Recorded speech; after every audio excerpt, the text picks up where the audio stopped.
یا حسین یا حسین یا حسین یا حسین یا حسین یا حسین یا حسین یا حسین. ناظرین السلام علیکم.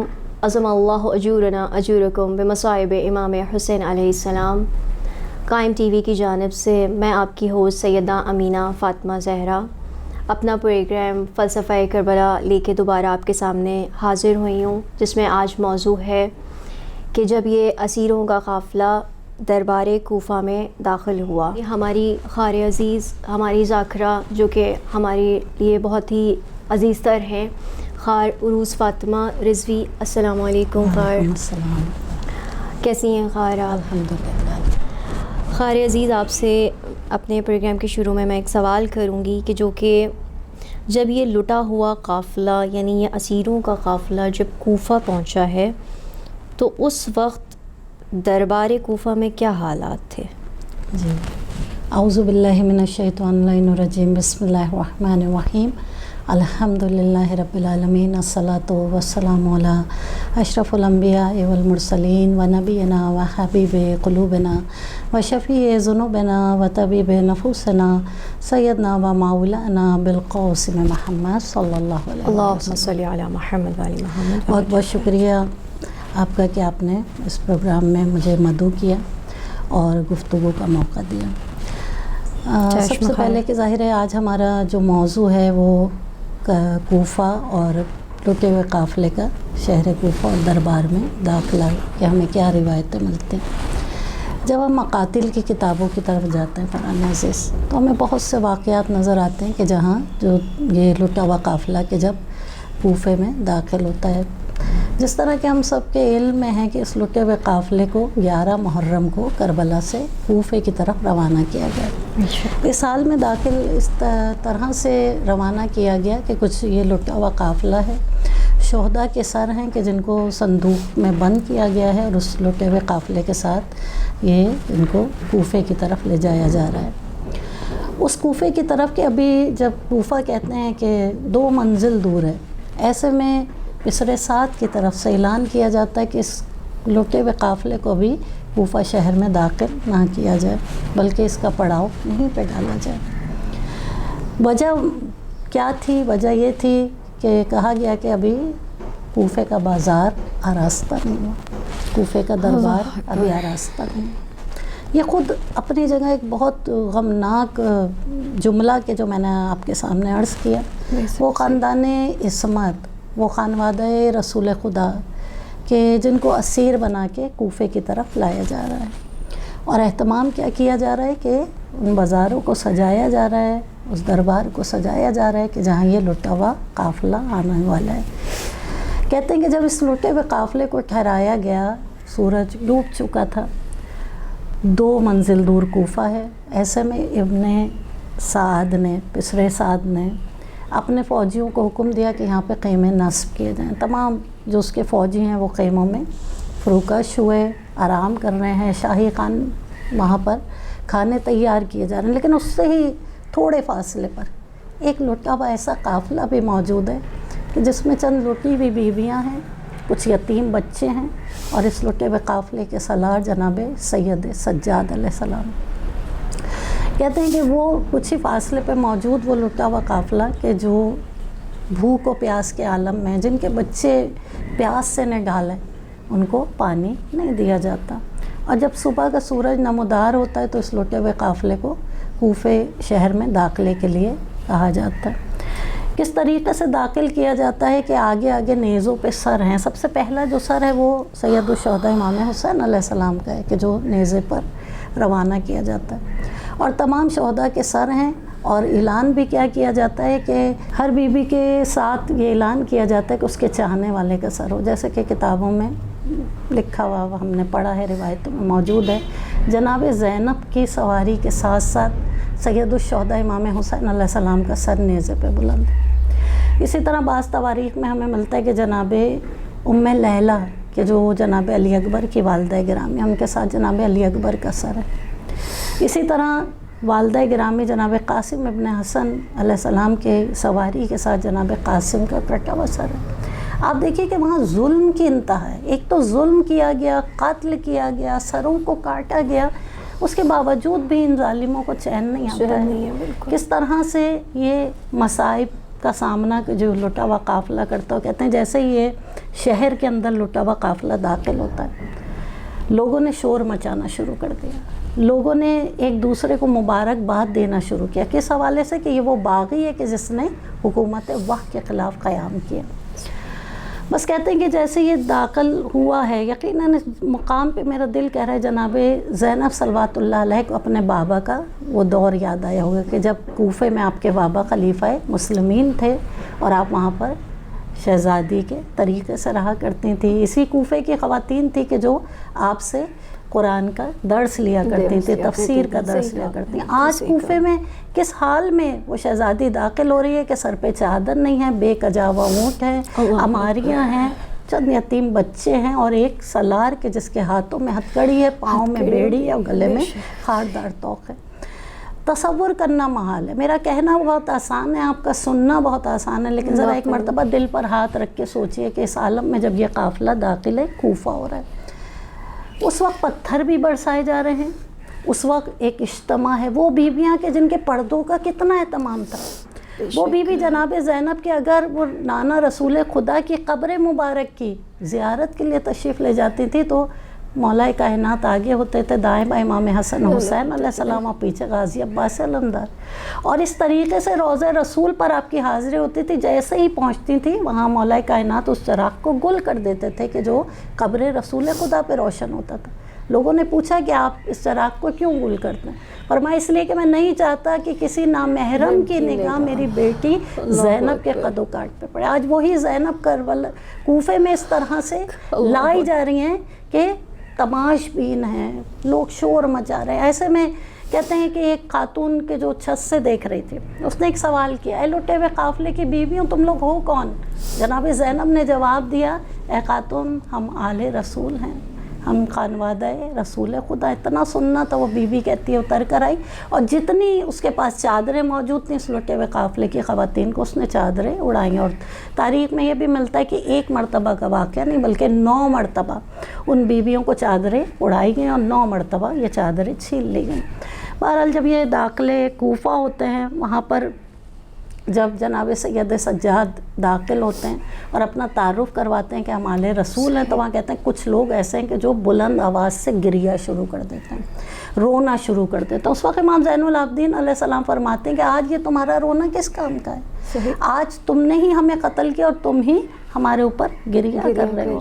بس ایسے میں کہ جب امام کی آواز کمزور پڑتی ہے، کیونکہ کربلا اور بعد کربلا امام زین العابدین علیہ السلام جو ہے وہ تب میں مبتلا ہیں، ان کی جو ہے وہ بیمار ہیں، اور جب وہ داخل ہو رہے ہیں تو جب آپ نے وہاں اپنی اس آواز کو بلند کیا کہ آج ہم پہ کیوں گریہ کر رہے ہو، ہمیں تم نے ہی مارا اور آج ہم پہ گریہ کرتے ہو، لوگوں کی آوازیں مزید رونے کی بلند ہوئی۔ ایسے میں کہ جب امام کی آواز کمزور پڑتی ہے، آپ کی پھوپھی جناب زینب قریب آتے ہیں اور قریب آنے کے بعد کہتی ہیں کہ بیٹا تم خاموش ہو جاؤ، آج کوفے والوں سے میں خطاب کروں گی۔ وہاں پہ جناب زینب کا ایک خطبہ بھی موجود ہے۔ بس وہاں پہ جناب زینب صلوات اللہ علیہ جو ہیں وہ اپنے بھتیجے کو خاموش کراتی ہیں اور فرماتی ہیں کہ آگے کی بات میں خود کروں گی۔ وہاں بی بی کا ایک عظیم الشان خطبہ ہے کہ جو آپ نے ویسے تو بہت سے مقامات پہ دیے، لیکن یہ وہ خطبہ ہے بی بی کا جو مشہور و معروف اور بہت بہترین خطبہ ہے۔ آپ نے کلمات الہی سے، خدا کی حمد و ثنا سے اس کی ابتدا کی، رسول خدا پہ درود بھیجا، اور اس کے بعد فرماتی ہیں کہ اے کوفے والو آج ہم پہ کیوں گریہ کر رہے ہو؟ آج تمہارا یہ گریہ، تمہارا یہ رونا کسی کام کا نہیں ہے، اور تمہاری مثال بالکل اس عورت کے جیسی ہے کہ جو خود ہی سوت کو کاٹتی ہے اور اس کے بعد اپنے دھاگے کو خود ہی کھول دیتی ہے۔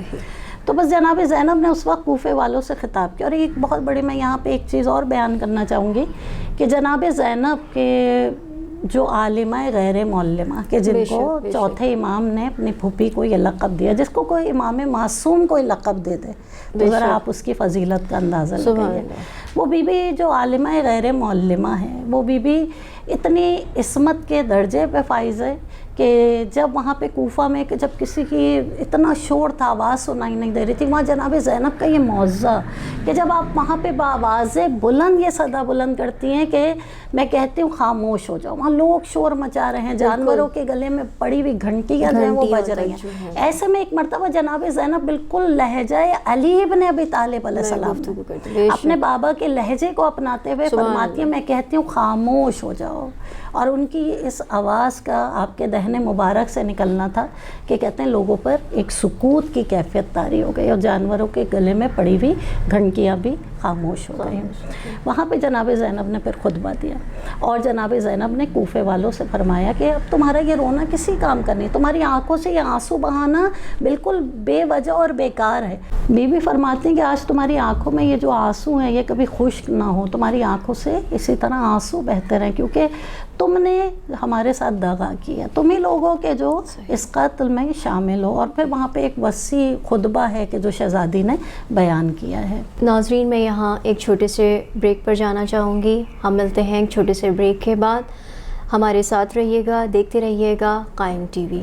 یا حسین یا حسین یا حسین یا حسین یا حسین یا حسین یا حسین. السلام علیکم ناظرین، ہم بریک سے واپس آ چکے ہیں. جیسے کہ خار نے بریک سے پہلے ہمیں بی بی کے خطبے کے ذریعے بی بی کی شجاعت کو بیان کرا اور مناظر کو بیان کیا. بہت خوب. میرا اگلا سوال ہے خار عزیز آپ سے کہ جب یہ لٹا ہوا قافلہ دربار ابن زیاد میں پہنچا تو اس وقت کیا صورتحال تھی، اس وقت کیا حالات تھے؟ جس طرح آپ نے پوچھا کہ جب یہ لٹا ہوا قافلہ دربار ابن زیاد ملعون میں داخل ہوا تو ہمیں کیا اس وقت نظر آتا ہے، کیا حالات ہمیں نظر آتے ہیں. جس طرح بھی میں نے بیان کیا کہ یہ قافلہ لٹا ہوا کس طرح کوفے میں داخل ہوتا ہے کہ جہاں خطبات ہیں، جہاں بہت سے واقعات بھی پیش ہیں. اب اس لٹے ہوئے قافلے کو دارالعمارہ کی طرف روانہ کیا جاتا ہے، قصر العمارہ کی طرف، کہ جہاں جو ابن زیاد کا محل ہے.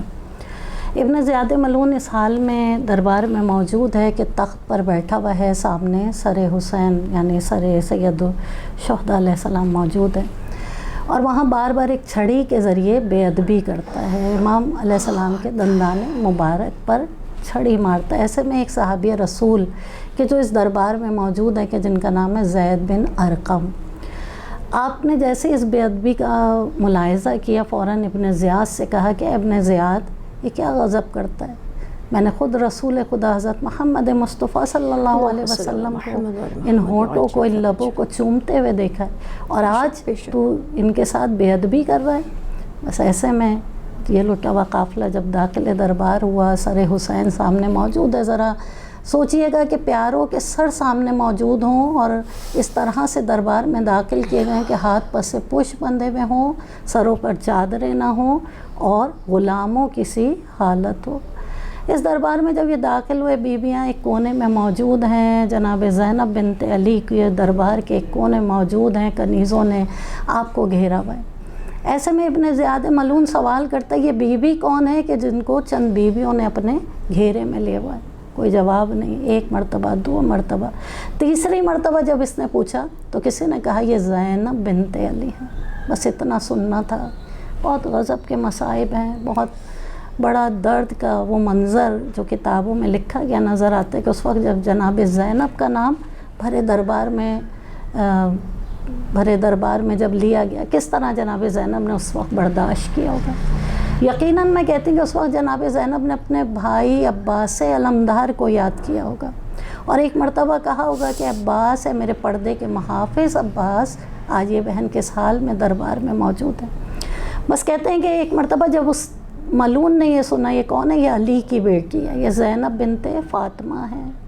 کہتا ہے کہ کتنا حمد ہے، کتنی زیادہ اس پروردگار عالم کی کہ جس نے تمہیں رسوا کیا اور تمہیں قتل کیا.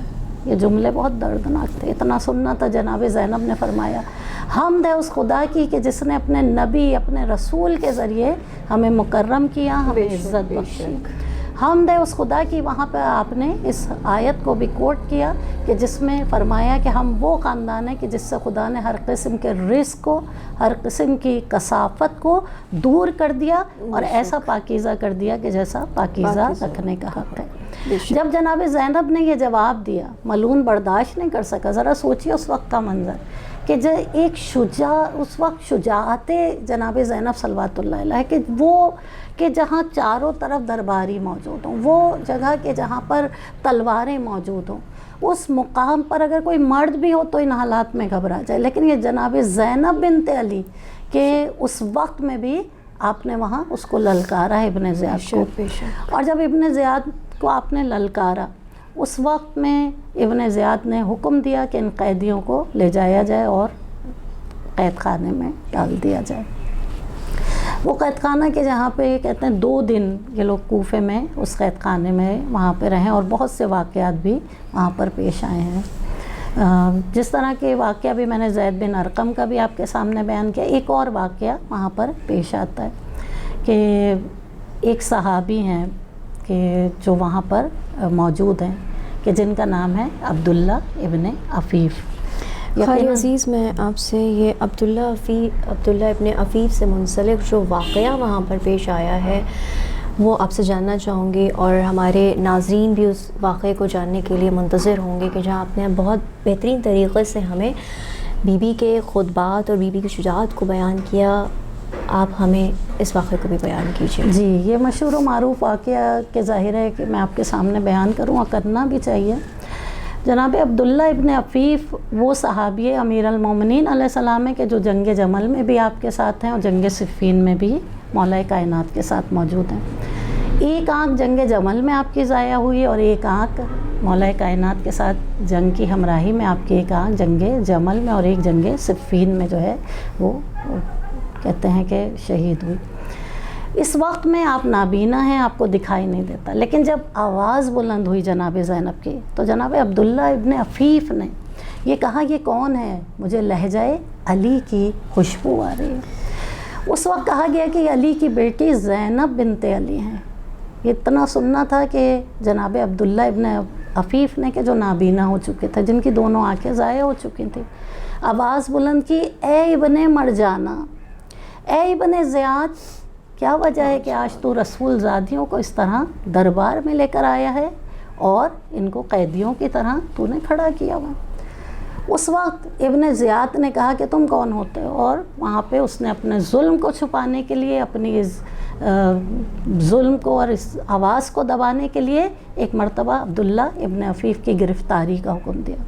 عبداللہ ابن عفیف کہتے ہیں کہ اپنے گھر کی طرف دوڑے اور کیونکہ نابینا ہیں اپنی بیٹی سے کہا کہ میری تلوار لے آؤ کہ سپاہی میرے پیچھے موجود ہیں۔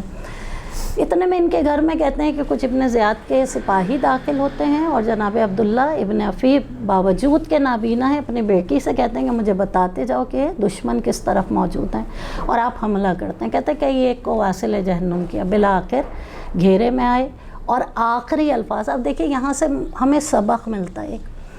آخری الفاظ جناب عبداللہ ابن عفیف کے یہ تھے کہ میں 2 جنگوں میں شریک رہا مولا کائنات کے ساتھ، لیکن میری شہادت واقع نہیں ہوئی۔